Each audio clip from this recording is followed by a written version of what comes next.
नमस्कार बंधुओं, आज एक नया विषय लेकर मैं आपके समक्ष उपस्थित हूँ और इतिहास का ये बहुत ही महत्वपूर्ण विषय है जहीरुद्दीन मोहम्मद बाबर भाग 1। जहीरुद्दीन मोहम्मद बाबर के बारे में मैं 3-4 वीडियो बनाने वाला हूँ अलग अलग महत्वपूर्ण बिंदुओं पर। उनमें से पहले भाग के अंदर मैं आपको ये बताऊंगा कि उसके प्रारंभिक अभियान क्या थे, कौन कौन से उसने आक्रमण किए थे प्रारंभ में, और उस समय उसका भारत में राज्य स्थापना का कोई भी इरादा नहीं था।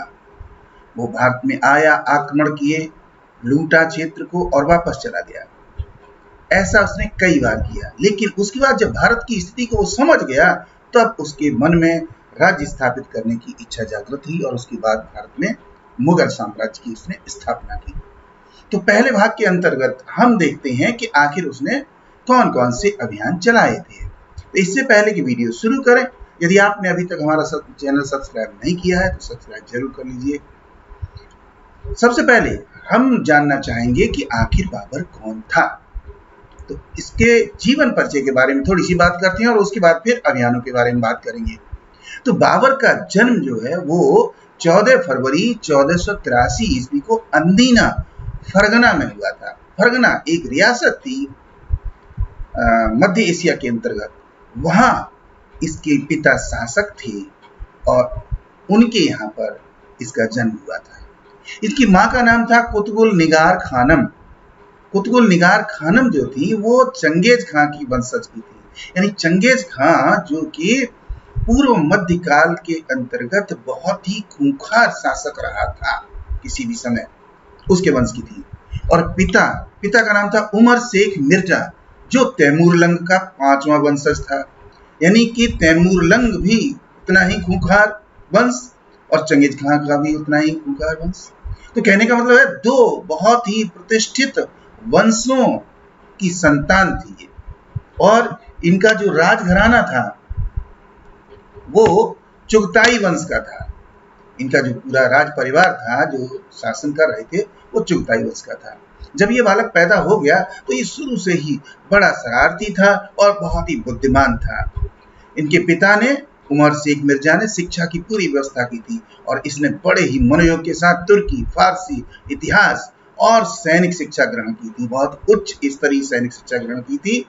बाद में वो एक अच्छा साहित्यकार भी बना था। उसने पुस्तकें भी लिखी थी जिसमें तुझके बाबरी स्वयं की आत्मकथा भी उसने लिखी थी। पिता की 8 जून 1494 को मृत्यु हो गई थी। 8 जून 1494। इनके पिता को कबूतर उड़ाने का बहुत शौक था, तो छत पर कबूतर उड़ा रहे थे, पैर फिसल गया, जमीन पर आकर गिरे और खुदा को प्यारे हो गए। तो उस समय 11 वर्ष की उम्र थी बाबर की। बाबर को गद्दी पर बिठा दिया गया जून 1494 ईस्वी में। तो 11 साल का बालक फरगना का शासक बन बैठा और इसके बाद उसने अपने जीवन में कभी मुड़ करके नहीं देखा। एक से एक बड़ी सफलताएं अर्जित की और इसके बाद भारत में मुगल साम्राज्य की स्थापना करने और 4 वर्ष तक शासन करने के बाद 26 दिसंबर 1530 ईस्वी को आगरा में इसकी मृत्यु हो गई थी।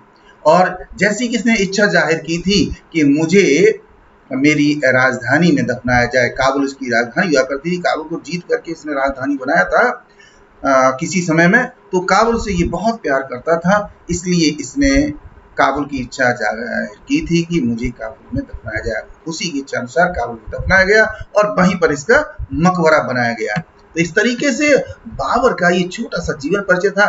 और अब जिसके लिए हम बात कर रहे थे जो उसके बारे में बात करेंगे कि प्रारंभिक अभियान क्या थे, कौन से आक्रमण। तो सबसे पहला जो आक्रमण उसने भारत की सीमा पर किया था वो था सीमांत क्षेत्र में बाजौर पर आक्रमण। बाजौर जो वर्तमान में पाकिस्तान का सबसे पश्चिमी इलाका है और कुछ इसमें अफगानिस्तान का भाग आता है। उस समय वो भारत का भाग हुआ करता था। 1519 ईस्वी में बाजौर के किले पर इसने आक्रमण किया और काफी दिनों तक घेरा डाले रहा और जब तक उसको जीत नहीं लिया तब तक चैन से नहीं बैठा। किले पर इसका कब्जा हो गया और इस क्षेत्र में आसपास में जो लोग रहते थे वो यूसुफ जई जाति के लोग होते थे। इनको बाबर ने बड़ी क्रूरता के साथ इनका दमन किया, क्योंकि उसका उद्देश्य था कि चारों तरफ आतंक फैला दिया जाए, जिससे कि लोग भयभीत हो जाएं और अपने आप ही हथियार डाल दें और हम एक बड़े क्षेत्र पर कब्जा कर लें। इसके बाद जब वो आगे बढ़ा, आतंक फैलाने वो सफल भी हो गया, आगे बढ़ा तो भेरा के लोगों ने बिना कोई प्रतिरोध किए हुए समर्पण कर दिया।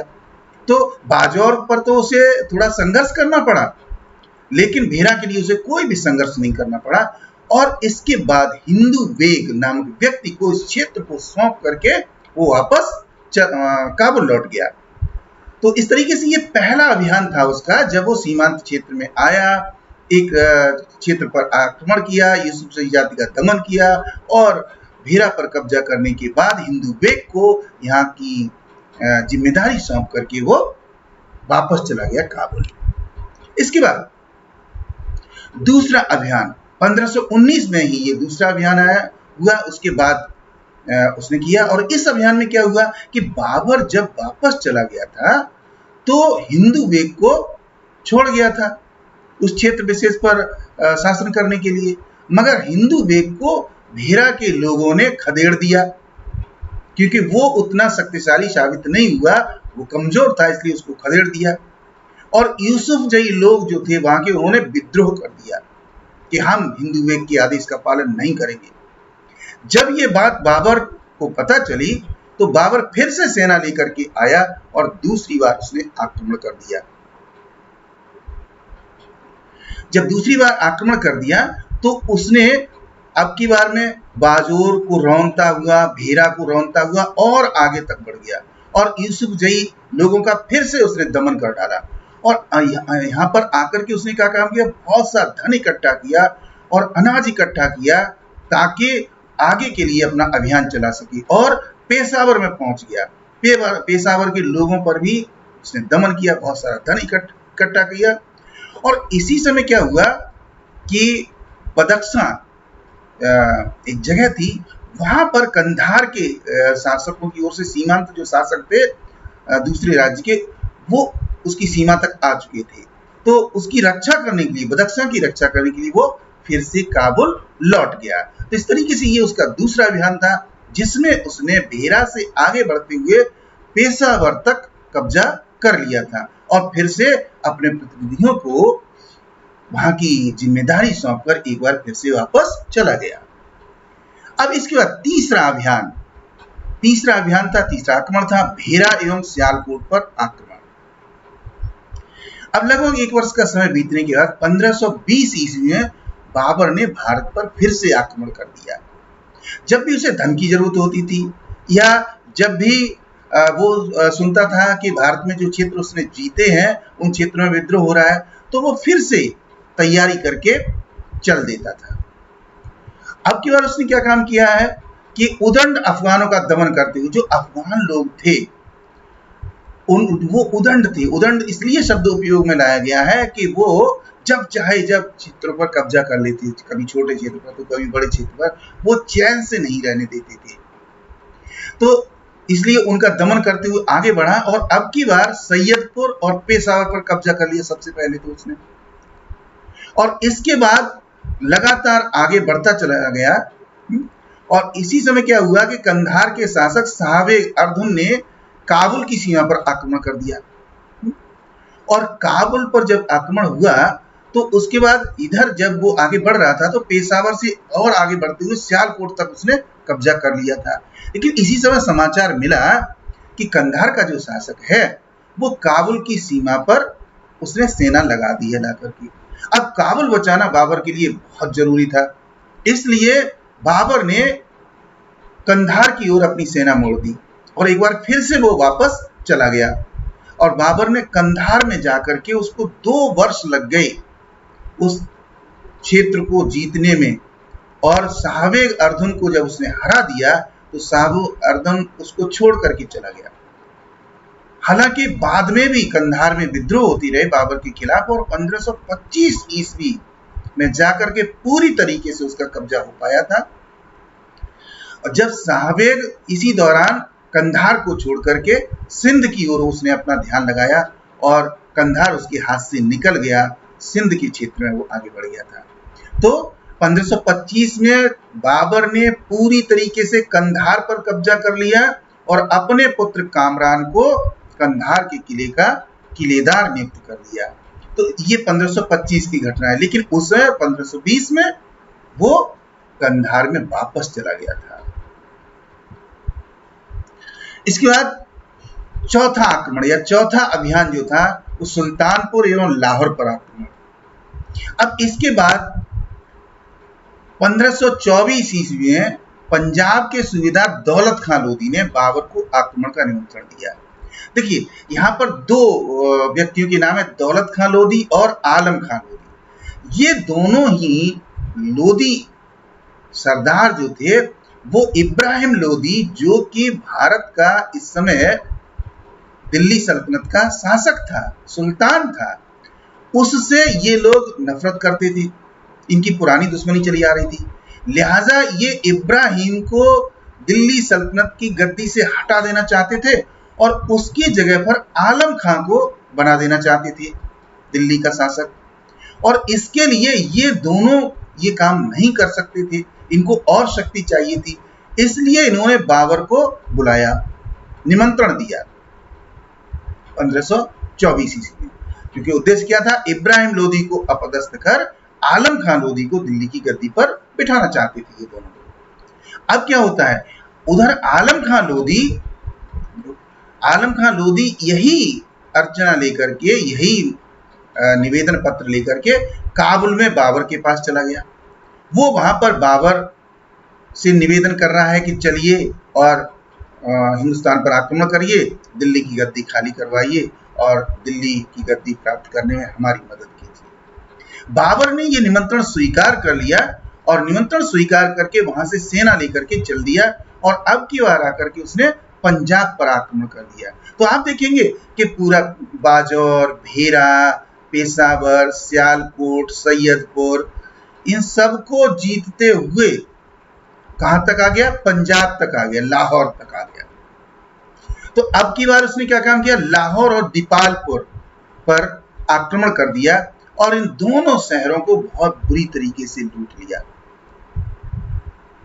जब लूट लिया तो उसी समय अब इसको वापस काबुल लौटना था, तो उसने दौलत खां को, दौलत खां ये चाहता था कि इस युद्ध के बाद जब बाबर जीत जाएगा तो हमें पंजाब का सूबेदार बना देगा और वो वापस चला जाएगा। कहने का मतलब है दौलत खां पंजाब का सूबेदार बनना चाहता था, लेकिन बाबर ने ऐसा नहीं किया, बल्कि उसको केवल जालंधर और सुल्तानपुर जिले दे दिए और बाकी जो क्षेत्र था जो जीता गया था वो अन्य अधिकारियों को दे दिया और वो खुद वापस चला गया और अधिकारियों से कहा कि आपको यहाँ का शासन चलाना है।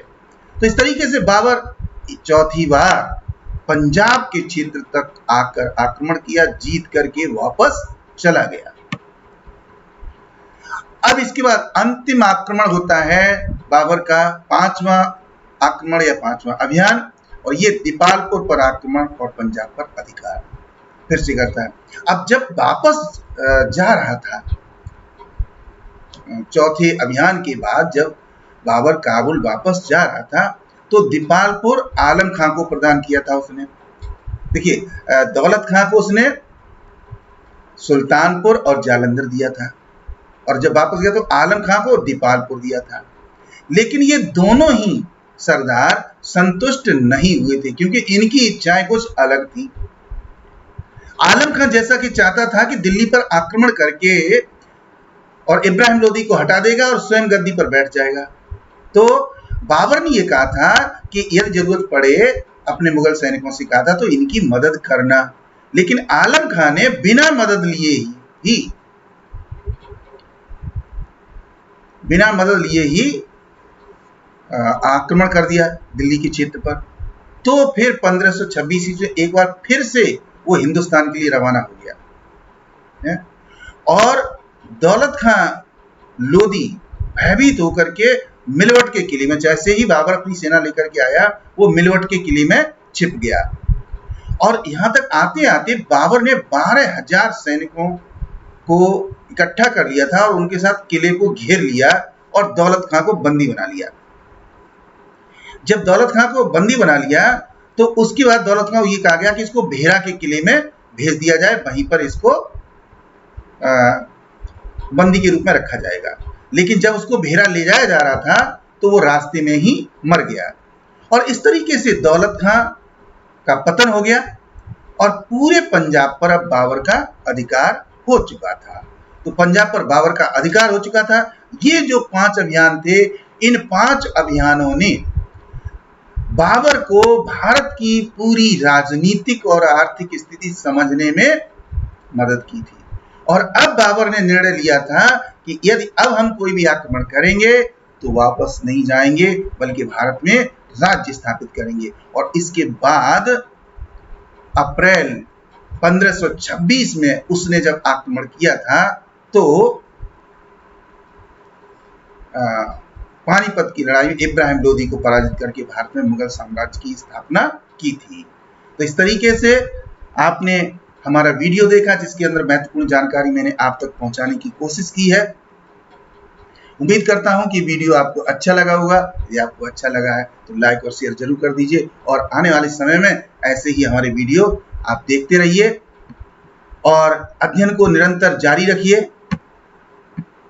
तब तक के लिए आप best wishes to all of you. Thank you very much. Good luck, good bye.